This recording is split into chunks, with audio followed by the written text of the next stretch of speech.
Hi, babes. Welcome to The Pleasure Portal, a podcast for women desiring to embody their fierce, wild, feminine magic, reclaim their deepest soul desires, and unleash the passion, pleasure, and fulfillment they know in their bones is their birthright. I'm your host, Kelsey Grant, a love, intimacy, and relationship educator and pleasure alchemist. I'm curious, has your pleasure ever been on the back burner? Have you ever felt like your pleasure doesn't matter? Have you experienced your feminine power being minimized, ignored, or suppressed? If so, this is the place for you. Because in this podcast, we're writing a whole new story together. We're a community of fierce femmes who are done with the binds of repression. We're the women who desire a pleasurable sex life, sacred connection with ourselves, and intimate partnership with another without having to give up or hide parts of who we are. We're the modern witches who, until now, have had to hide or suppress our sacred gifts. Together, we're unhooking from the binds that mute our greatest expression. We're dialing up that turn-on full tilt. We're creating right relationship with our emotions, our power, our enchantment alchemy, and our womb wisdom. Each episode, I'll bring to you a mix of pleasure alchemy, embodiment education, love, sex, and relationship insights, and ultimately an invitation home to your fierce feminine magic. We are reclaiming it all. Down and in we go. Hello, friends. How we doing? We're back. It's another solo podcast day. I'm real excited. I haven't done one of these in a long time. The month of February just flew by so fast. And I'm so glad that I had all of those other interviews to share with you because, truth be told, my energy, my capacity just wasn't, in a position to be able to record a lot of solo episodes. And I think this is a really great place to start today, of honoring our capacity.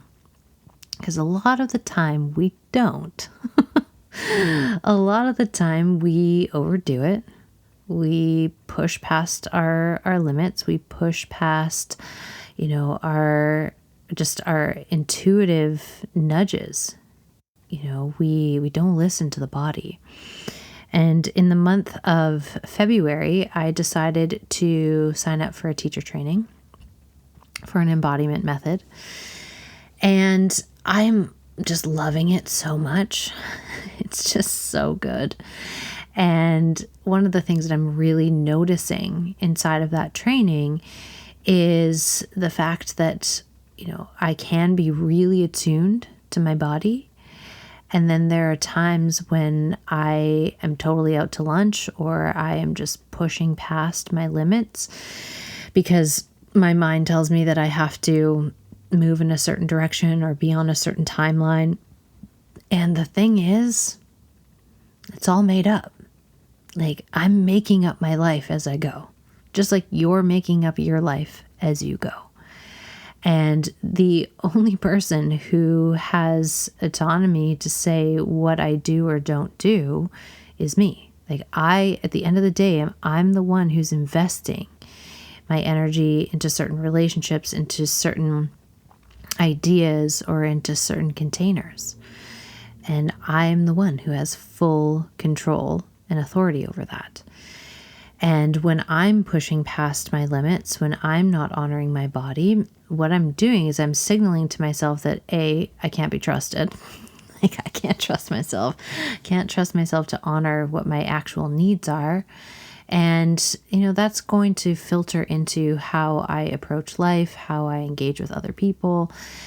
And so it was such an important juncture in February to just take a bit of a pause and reevaluate, like, what do I actually have capacity to do? Because, there was a lot going on. Like, I had new one-to-one clients that came on board who I am obsessed with. Like, they're so good. And it's been such a blessing and a pleasure to work with these incredible individuals on cultivating more magic and more pleasure and more alignment in their life, which obviously is just such a fun conversation. And, one of the things that I really have to be mindful of is if I'm taking on new clients, then something's got to give.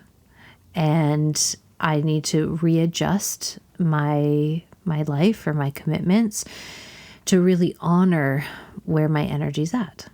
And if we take this on as a non-negotiable, like, what do I actually have capacity for? And how is that going to look over the course of the month? Then we're more likely to make commitments that we can actually fulfill on. And what happens a lot of the time is we will overestimate what we can get done in a day or in a week or in a month. And then when we don't hit those targets, then it becomes fodder for our inner critic to really beat us up and really be harsh and critical. And then we're off track. The second we go down that rabbit hole of talking shit about ourselves to ourselves nonstop, we're already in the ditch a little bit. And then it just takes some effort and some focus to come back into alignment. And so we can really set ourselves up in optimal ways by taking time either at the beginning of your day or the beginning of your week or the beginning of your month to really assess, what do I have capacity for? And are there some things that need to shift or change in order for me to really be at my best this month? Because let's face it, every month you've got different things on your plate. Every month your energy might be in a different place. And so we can't expect that we're always going to be running with the same level of energy 100% of the time, especially if you're a woman or you're someone who has a menstrual cycle. This is going to be a really important dance for you to really get accustomed and attuned to what your body needs each phase of your cycle. So for me, I literally become a different woman every week of the month. And I love that. I love that about myself. I mean, personally, I have a strong need for variety. One of my core values is variety. So this keeps it spicy. This keeps it real for me. like, ooh, which version am I this week? And I get to play with different archetypes in different phases of my cycle, which I find endlessly fascinating and endlessly intriguing about just how my biochemistry works, how my hardwiring works, and seeing the impact on my energy levels or the impact of what I'm available for. And so I had, this is very common for me on the week of my bleed, my energy plummets and I don't have a lot of capacity. And so those are the weeks that I want to plan to have a lot of downtime and rest for, and maybe not schedule as many meetings or social things for that week. And then after my bleed, I literally have the energy of 1,000 suns. And I just want to take on the world. And I have so much energy in my tank. And that's a really great time for me to not only initiate some of the plans that have come through on the slower week, but also pile in, all of the meetings or the social engagements because I have the energy and the capacity to do so. I also noticed that my impulse or my desire or needs for movement change depending where I am in my cycle. And so when I have a lot of energy, I feel this intuitive impulse for more cardio or more high intensity workouts. And then as I go through my cycle, that changes. And giving myself permission to be fully human, to align and love up my womanhood, and really be in the cyclical energy of the feminine is so potent and powerful. And the more I attune in those ways to myself and my cycle, the more I'm able to really honor my capacity for life, because I am not meant to do all things all the time. and neither are you. We're not superhuman. We're just human. And there's everything okay with that. Like, why do we need to sit around hustling and hoofing it all the time? Like, that's exhausting. Even if you don't have a menstrual cycle, that's exhausting. To constantly be driving, to constantly be pushing and moving forward without time to contemplate. And this is, potentially one of the reasons why we're seeing so much chaos externally right now, is because there's a lot of internal chaos. And the internal chaos happens when we don't have time to sit with ourselves, when we don't have time and space to process what we're experiencing, or we don't have space and time for basic things like good quality sleep, or eating meals not on the go, or making sure we're hydrated, or that we're actually moving our body. And when we don't account for those baseline needs, it's really problematic. And once we account for those baseline needs, it automatically gives us a little bit more space in the body and more capacity to be honest about what we can and can't do. And we've gotten into this place in our culture where we just have to constantly be going, even in a pandemic, which is wild to me. I'm like, oh, we need to be productive. We need to be productive. We need to get shit done. Sure. Yeah, that's important. Like, we can't be a functional society if no one's taking action. Like, it's important. Action is important. But the counter to action is rest. It's restoration. And we see that in the cycles of nature. You see the sun rise every day, which is more of an active, illuminating energy. So there's a lot of forward movement with a sun beaming down on you. And then we have the night, which is a very different energy. It's slow, it's dark. Like, that's where we regenerate. And if we honor that, like, literally the universe has made it so easy for us. Like, okay, friends, okay, humans, like, here we go. This is what you need to do to be at your best, to be in optimal creative form. We really need to make sure that we have time for action, forward movement, being in that initiation energy of like moving things forward. And we also need equal time to rest and restore. And so in your waking life, like, your rest and restoration can't just happen when you're sleeping. There's also got to be parts of your day where you can play, where you can just kind of zone out and rest, where we don't have to hustle all day long. I find my best work happens after I take some downtime, after I take a day off, because my creative faculties actually have space to spin their magic when I am well rested. Like, before I did my Visioning for Love workshop, I went and got a reflexology session.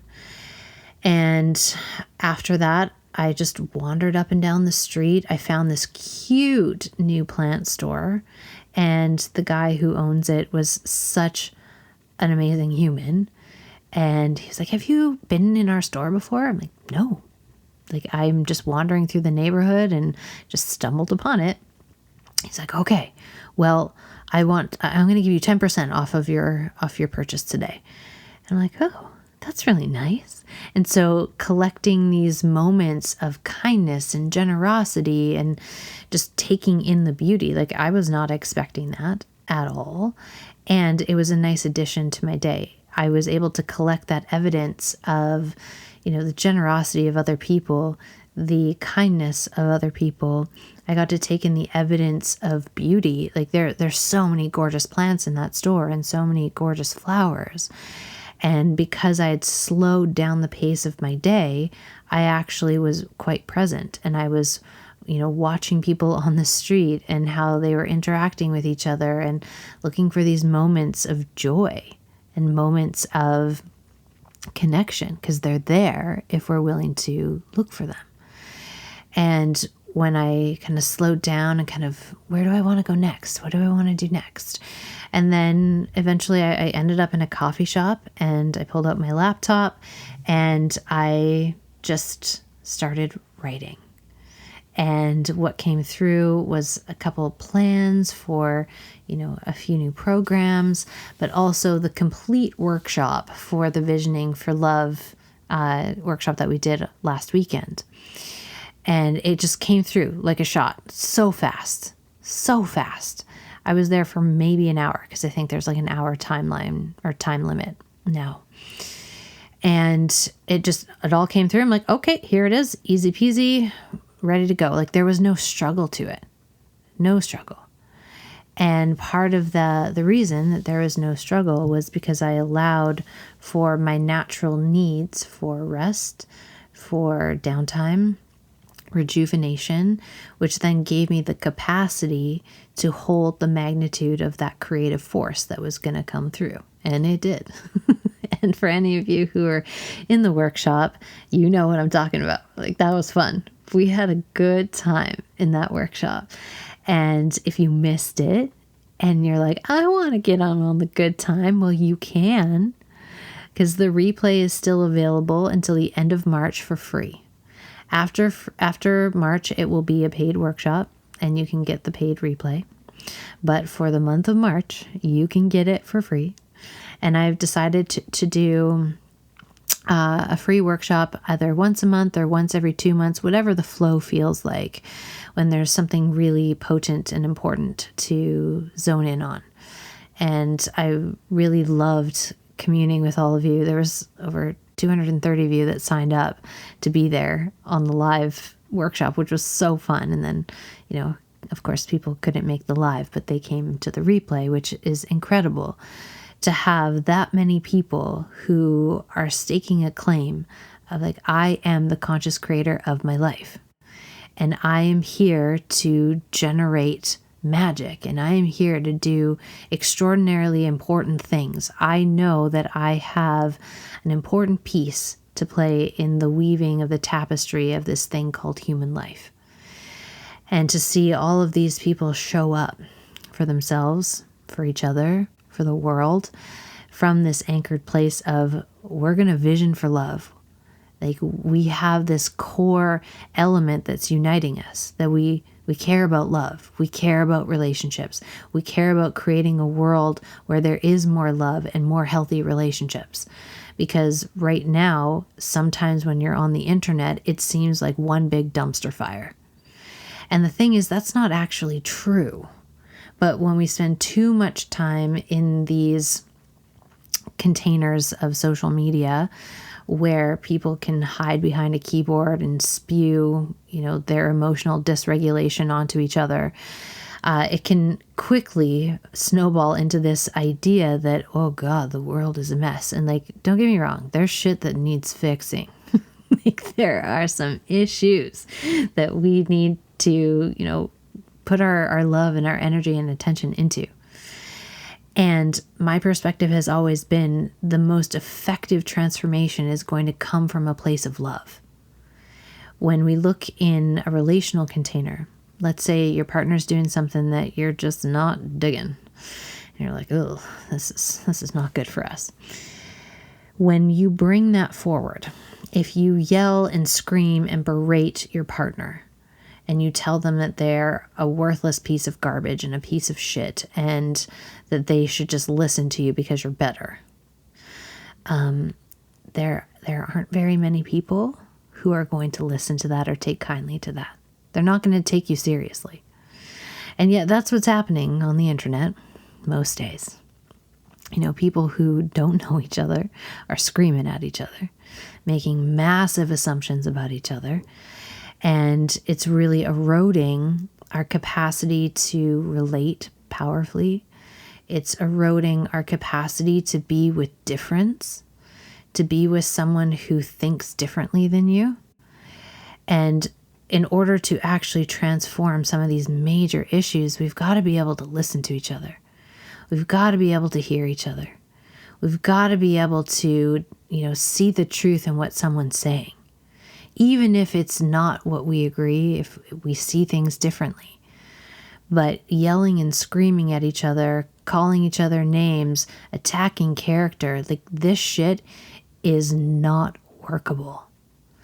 And what it illustrates is how little capacity people actually have for the emotional, intensity that's going on within them. So when we can't regulate our system, we've got to find an avenue. I think of it like a pressure cooker. So if we aren't emotionally healthy and we have this buildup of all these feelings and we don't know what to do with them, and it becomes like a pressure cooker, and eventually we got to let off some steam or we're going to blow. And so you see people letting off steam all over the internet and just wanting to pick fights and attack each other. And like, that's not what it's about at all. That's not why we're here. And if we truly are actually committed to creating a world that feels safe for every body to be in, we have to learn how to create safety within our own body. We have to learn how to communicate in ways that don't require compliance, but instead can really, really open the doorway for diverse thought, for diverse experience, because no two people are the same. No two people's experiences will be the same. And so if we aren't able to regulate ourselves, if we're not able to, identify like, what is going on for me? Why do I feel so triggered? Like, I was listening to an excellent IG Live, which is also in podcast form, by this incredible woman. Her name is Africa Brooks. And her podcast is called Unfiltered with Africa. And it's the most recent episode she did about, okay, so you're offended, now what? And it was such a potent conversation about what's kind of happening out in the world of social media right now. And it's intense. It's real intense. And we've forgotten. Sometimes we forget our humanity. We forget our hearts. Like when we are cut off from the neck down, we forget we have a body. We forget we have a heart. We forget that we are also an emotional being that needs tender, loving care, just like the other person on the other side of the screen is a human being, a living, breathing human being most of the time, unless you're dealing with a bot. But for the most part, you're dealing with real live humans, with real life feelings, real live problems. And they're valid. And yet it's become a screaming match of who can accumulate more pain. And if we want to see a world where there is more pleasure, where there is more joy, we can't deny the reality of our pain, but we also can't get stuck there. And if we're not witnessed properly, this is the thing about healing that I've come to learn. If you've gone through something really traumatic, really painful, it's important that you're witnessed in that. It's important that in those moments where you actually were victimized, that there's someone who can sit across from you or be on the phone with you or just be in a conversation with you where they can reflect back like, yeah, that was not okay. That was really not okay. And be there with you without needing to change the experience, but honestly witnessing the full gravity of what you endured and what you went through. And when we have that witnessing, and sometimes we need to, tell our story a few times to work our way around it and make sense of it, integrate it, digest it, and have that be witnessed. But then there comes a point where if we keep talking about our pain and our wounding and our trauma and all of this over and over and over, that's all our lives are going to be. We can't actually create or vision something better if that's all we're focused on. And that's why it was so incredible to see all of these people show up for this workshop, because what, we're saying on a bigger level is, okay, I'm devoted and committed to a vision of love. I'm devoted and committed to a vision for my relationships that's beyond what I've ever experienced before. I want to relate to myself and the people in my life as capable of creating and generating a life that feels good to be in. And that doesn't mean a life that denies your history, that denies your pain, that denies your experiences that make being human difficult. It's not that. It's we acknowledge that that is there. And then we take that and we're like, okay, where do we go next from here? What's the solution? How do we create a more inclusive or a more loving or just a more honoring space within the relationship or within our life or within our community?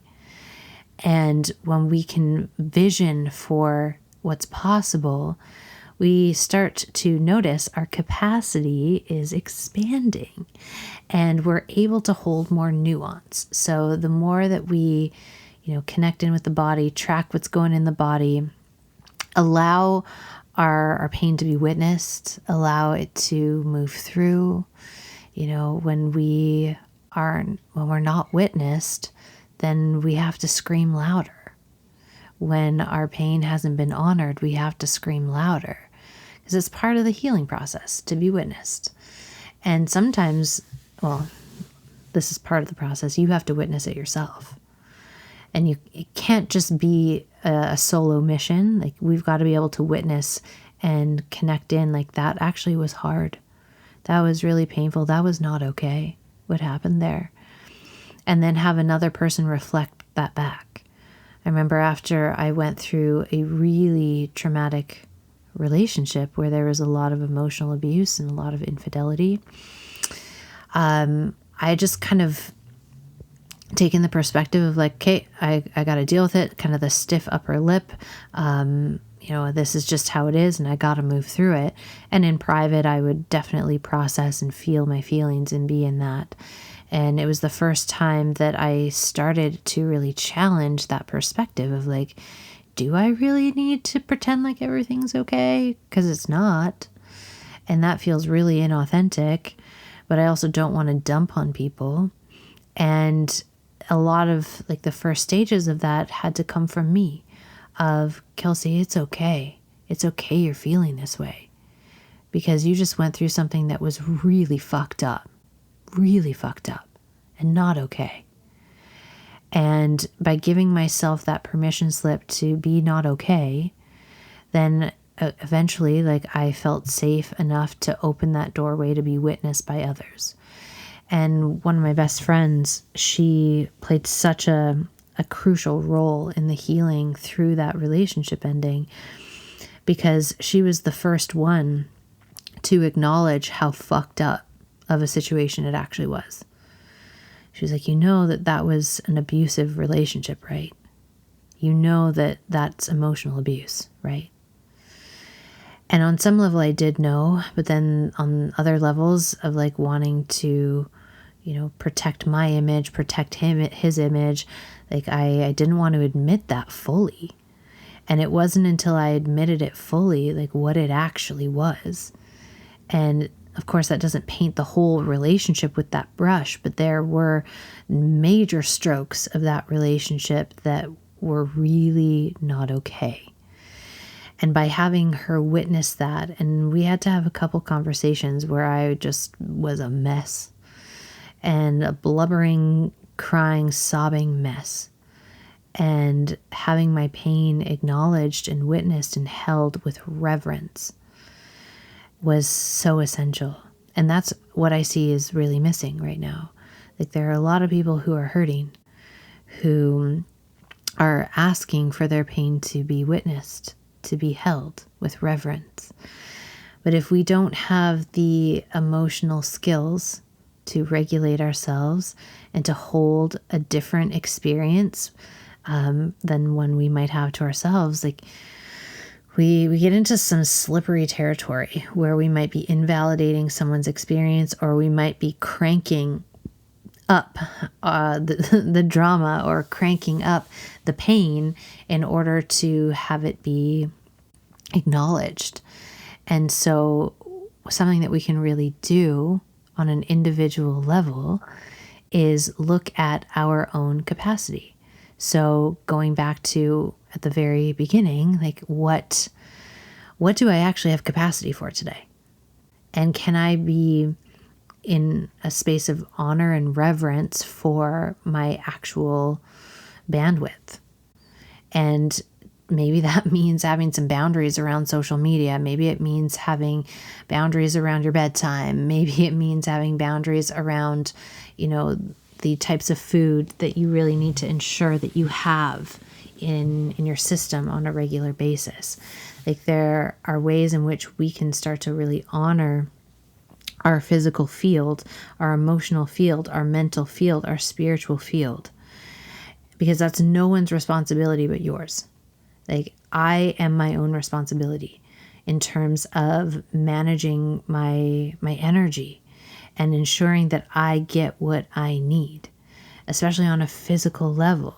So can I get the amount of sleep that I need, the fuel that I need, the hydration that I need, and the movement that I need? No one else can control that but me. And if any of those four are out, there's a high likelihood that we are going to get into some inflamed territory. And I was talking about this on a group coaching call today, of sometimes, the feelings that we're experiencing, or, the anxiety that's in our body, is sometimes a cue that there's something missing that we need on a biochemical level. So we might need a certain nutrient in our body that we're not getting. Or maybe there's something that we're getting too much of that our body's like, scale that back. Or we need to be hydrated a little bit better. Or maybe we need to sleep a little bit more. Because when we have proper sleep, when we have proper nourishment, when we have water and hydration and movement, it naturally expands our emotional capacity. So it gives us a little bit more space to be with nuance, to be with difference. And like, if we really want to get into, being with other people, especially people who might have a different perspective or a different life experience, we've got to be able to hold nuance. Things aren't black and white. Things aren't cut and dry. They are in the gray. They are in the in-between. That's where life happens, in the in-between. And when we are in this very polarized, binary, black and white thinking, like it's this way or this way, or it's all or nothing, like all things are this way and nothing is this way, like we know that's usually a sign that there is very little capacity in our system, which means if we don't have capacity in our system, it's pretty hard to explore pleasure. It's pretty hard to explore joy when our system is off the rails.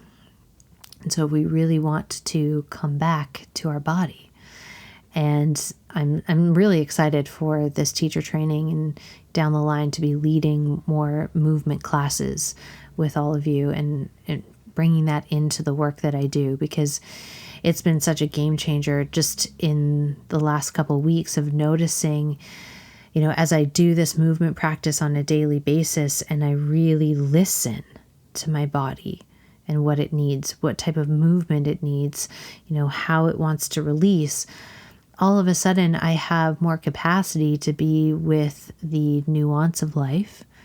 I have more capacity to be with opinions that differ from mine. I have taken on recently, following people who have very different opinions from me, and like watching to see, like, can I see the truth, the thread of truth in what they might be saying? Or what can I learn here by diversifying my field, by diversifying the scope of voices that I'm listening to? And if you're surrounded by people who think exactly like you do, like that might, work for a period of time. And it's kind of like this energy of like, okay, I'm keeping all of the people who disagree with me at bay. Like I'm holding out a lot of energy. There's a lot of energy that goes into kind of keeping that all at bay and not allowing it close. And, once we've built up a little bit more space in the system to be with our own emotional complexity, to be with our own needs and address our core needs, with so much reverence, with so much love and devotion, then we can now move into these next layers of, well, can I be in a conversation with someone who thinks differently with me?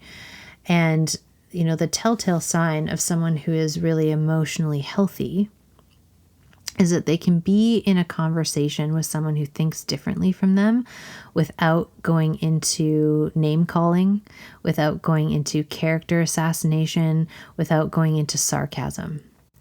Anytime that we are using sarcasm, if we are insulting people, if we're cutting them down, if we are trying to attack their character because they have a different opinion than us, that's a sign that we can't be with difference. It's a sign that we are emotionally dysregulated and probably a little emotionally unhealthy in that moment.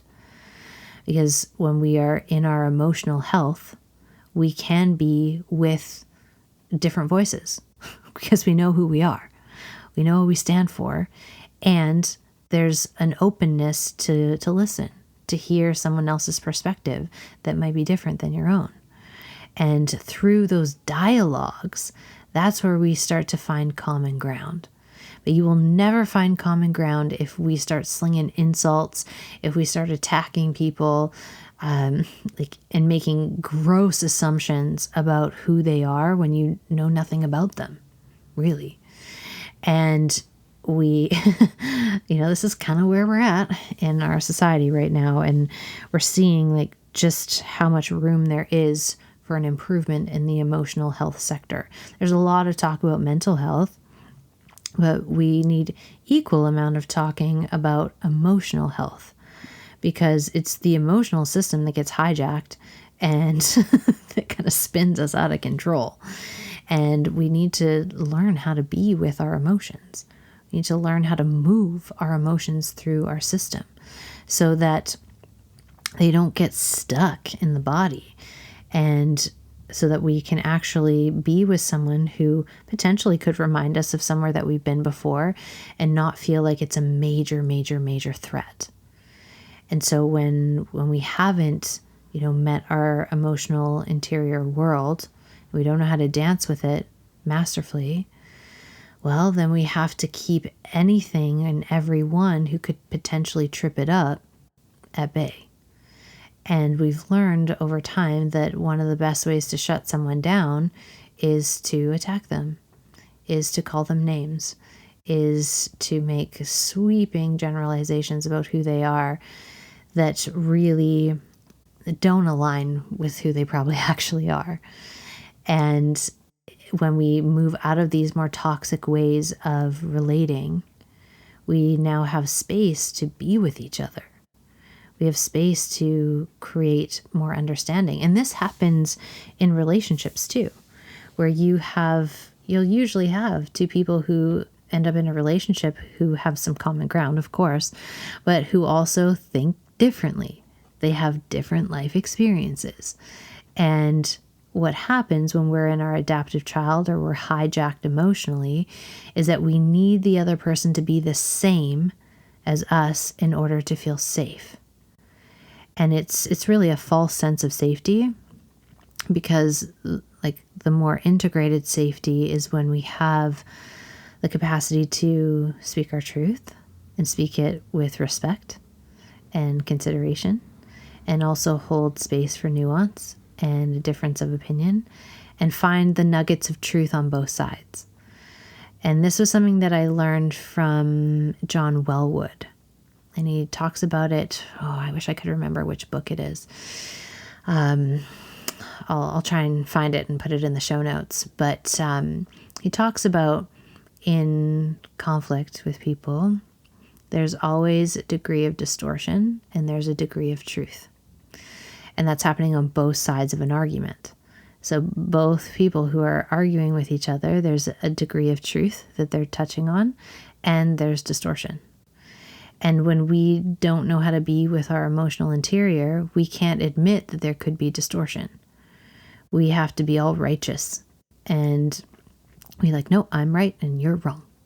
And we're always looking for this win-lose scenario. But when we're stuck in that win-lose scenario, no one wins. Nobody. Because we might win, quote unquote, the battle on Twitter or Facebook or Instagram or wherever we are. But in terms of actually feeling safe and regulated and open, we don't feel that. Because we know on some level the way that we got to our victory was through a bit of an emotionally abusive tactic. Because that's what emotional manipulation and emotional abuse does. Like, it will distort and then it will attack.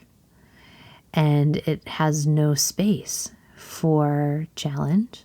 There's no space for discourse. There's no space for discussion of any kind, unless you're in full compliance and full agreement. And that's not a relationship. That's a dictatorship. That is not co-creation. It's very codependent is what it is. And it's really problematic because we lose the juiciness of knowing someone and getting to know, why do you have that worldview? What has your experience been that is your worldview? And if we could have those conversations, we might learn a thing or two, and we also might expand our perspective. Because a lot of the times our perspective is based on our past experiences. Not necessarily of what is possible in the future, but it's based on our past experiences. So if we really want to step into this space of visioning for love and utilizing our magic and, leading with our heart and leading with truth, we have to understand what parts of our past are still causing interference that would, cause us to distort an experience in the present moment. And then what elements are truth? And how do we, advocate for that and advocate for the truth? And these are really important and complex things that take time to flesh out and take time to experience. But every time that we are triggered, we do have the chance to rewrite our history. But if we keep reacting the same way we historically have, we're just, grooving that pattern in deeper. And every time that we come up against a trigger and we respond differently, we're paving a new path. We're paving the foundation for a future that, is congruent with the vision that we have for ourselves in our life. And this is why I think it's such an important thing to sit down on a regular basis and really flush out, what do you want for yourself in your life? And how could you design your days to, really support that vision coming to life? How could every conversation that you have throughout your day be in support of the vision you're creating? Now, it's hard to really navigate our behavior and be responsible for ourselves in that way when we don't know what we desire and we don't know where we want to go and what we want to do. So that's often the first place to start, is spending some time visioning out, what do I want for myself in my life? What would feel really good? What skills do I want to develop? And where am I kind of wobbly right now, or where can I really improve or grow? And how would that be in support of the life that I want to create?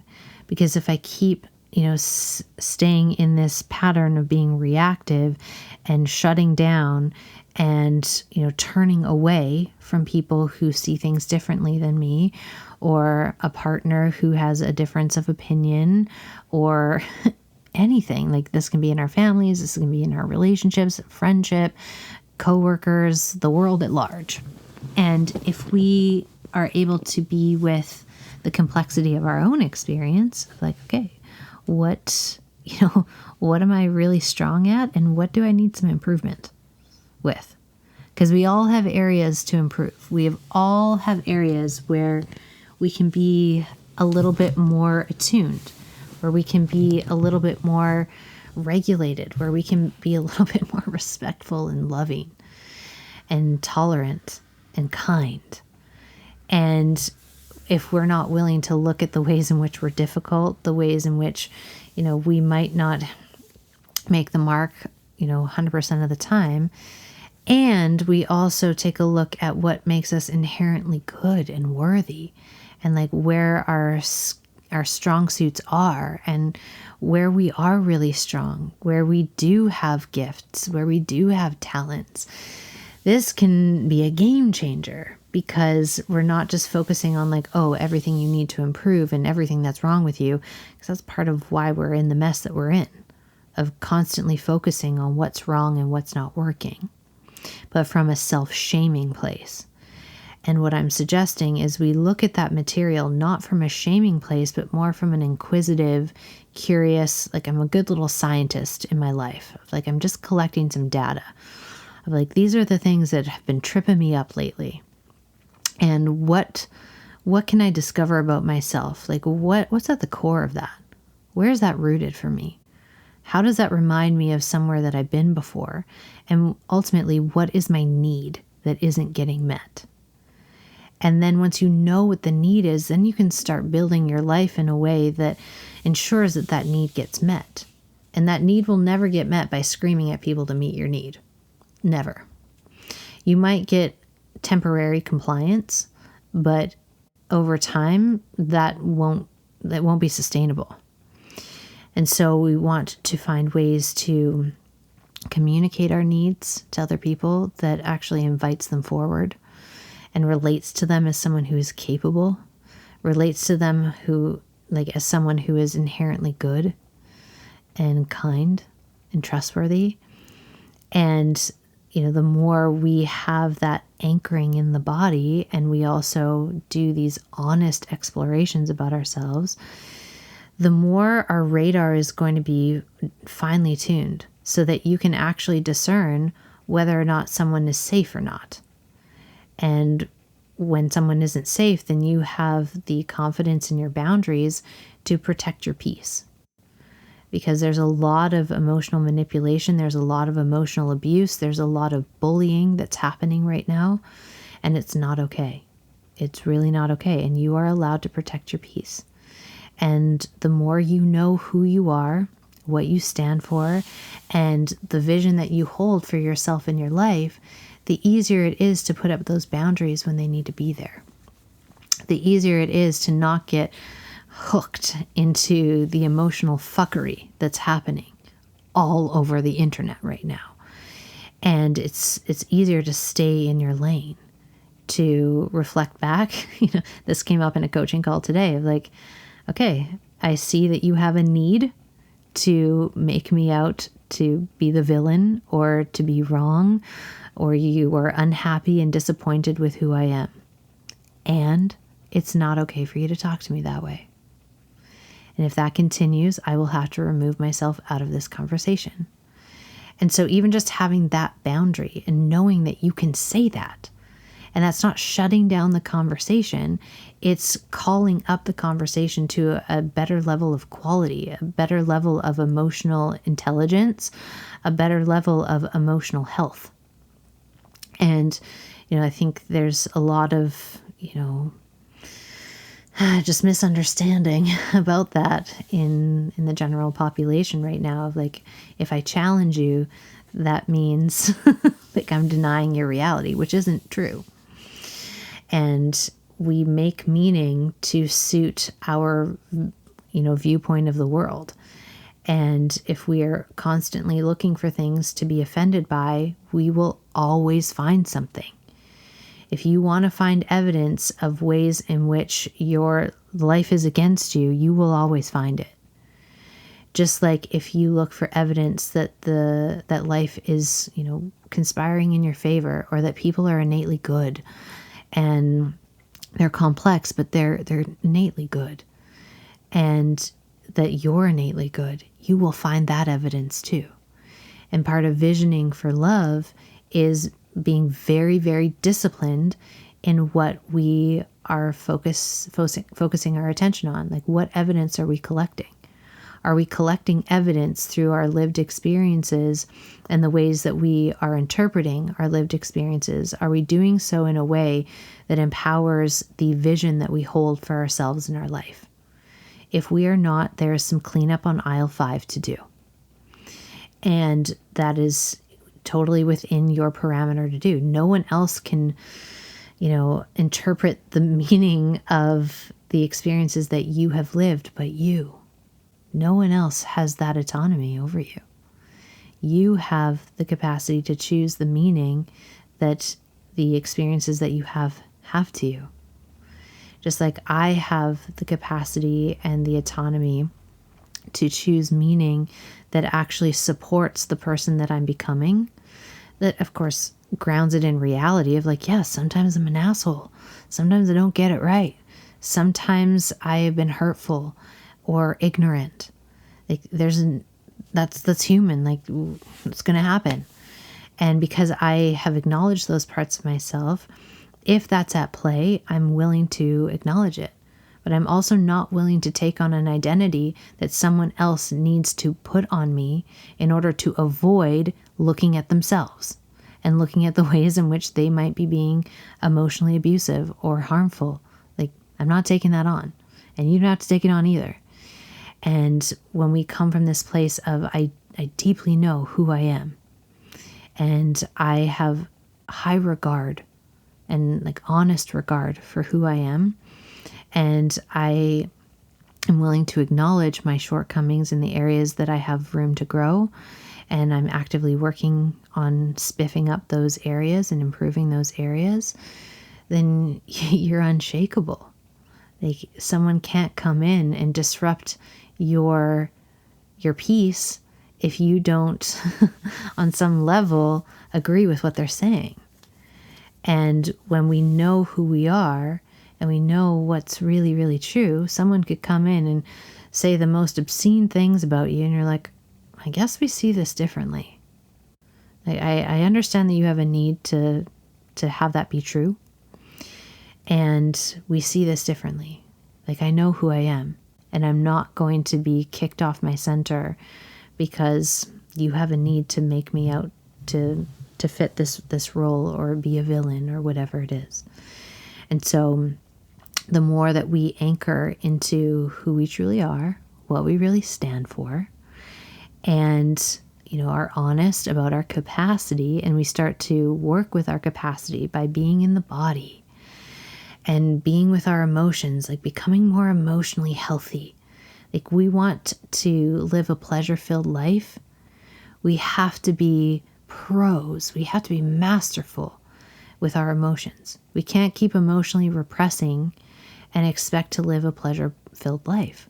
We have to have a really healthy relationship with our emotions, and we have to allow them space to coexist with us, allow them space to inform what it is that we still need to look at, or where we still have growth, or what needs might be, untapped, and, we need more attention there.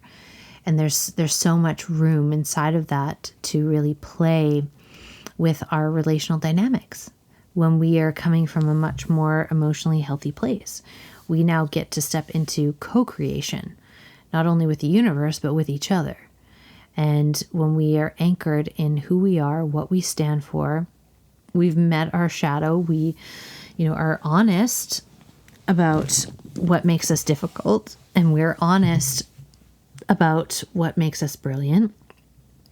And we have a strong vision, a very clear vision of what we want for ourselves in our life. It's so much easier to navigate these waters, because right now we're in some choppy fucking water. And we want to know that we have our own anchor. And that anchor is not only the vision that you have for yourself in your life, but accepting the fullness of your humanity, so that there isn't anything that someone could say that would really knock you off your center for too long. Like, you're still human. You we're going to get knocked off center. I get knocked off center and we get dysregulated, but it's how quickly we can come back to ourselves. How quickly can we connect into the body of like, okay, I'm here with you. What's going on? Where am I feeling sensation? How does it want to move? And then what's going on for me emotionally? Do I have to put some boundaries in place? Are my needs accounted for? Like, do I need to take a nap? Like, is my fuse a little short because I need a nap? Like, sometimes that's just the case. And from there, we can then connect into our vision. Okay, like, what do I have capacity for today? And in what ways can I be in devotional service to the vision that I hold for myself in my life? So, I can't stress this enough of how important it is. And, we'll be doing some more fleshing out of, emotional health and, getting to the core of who you are, and maybe some shadow work in the future. And, for now, if you want some support with the visioning process, that replay is still available and it's in the show notes. You can easily go get it. It's one click, enter your email, and then boom, you got it in your membership site there. And, I think it's such a beautiful conversation to be a part of, even though it's the replay. Like, it's a full-on workshop. It's a 2-hour workshop for free. And, if you would like some additional support, there's still a few one-to-one spots that I've got available. And we also have, space in the pleasure mapping course. And the pleasure mapping course is something that's really helpful to flesh out our vision, because it's much easier to receive that vision for what is possible for ourselves in our lives when we're feeling really good and when we're building up a reserve of soulful pleasure, not just pleasure reserved for the sexual domain, but pleasure as a lifestyle, as a way of living, as a way of moving through life, as a way of relating. So we can start to explore our emotions from a much more pleasurable place. So if that is something that is of interest to you, the link to join that program, it's a self-study program. I do monthly office hours, which is just a live call where anyone in the program can hop into that call and ask their questions. We jam for about an hour, hour and a half, depending on how many people show up. And it's a great opportunity to not only have a monthly touch point for some support, but also be in this conversation with other people who are also visioning for their life, for their self and their life. And they are visioning from this place of love. They're visioning from this place of possibility. They're visioning from this place of, open-hearted capacity with some badass boundaries. They're awesome humans in there. And so if that is something that you feel is calling to you, you're like, yeah, I want a vision for myself in my life and I want that pleasure support, then come join the class, come join the workshop. Both of them. And here's a little sidebar for anyone who joins the Visioning for Love free workshop. There's a $100 discount code that you get as a member of that workshop for the pleasure mapping course. So it's kind of a no-brainer. Like, not that the course is expensive. It's only $300 to begin with, but there is a $100 code that you can use if you are in the Visioning for Love workshop replay. So both of those links are in the show notes and they are available to you if that feels like something that you are really wanting to explore. And if this conversation had some nuggets in there that really were helpful for you, feel free to share with me on social media, share on your Instagram, and I'd love to reshare you or share the episode. That's wildly helpful. And if you're on iTunes and you want to leave a review, that's also very helpful so that it gets the podcast out into more ears that really need to hear it or really would benefit from hearing it.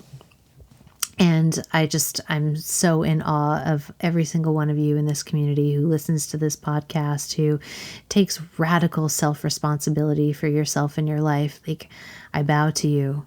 I am in awe of you, and I am so honored to be walking this path alongside with you. So Thank you for spending this hour with me today. I know it's no small thing. And if, working together on a one-to-one basis feels like your jam, or being in the course or the workshop feels like the next step, that is always available. And I'm so excited to meet you and connect with you and hear your big takeaways from this conversation that went in many different directions, but many necessary directions. And I look forward to being back with you next week for the next episode. And also, just one more announcement.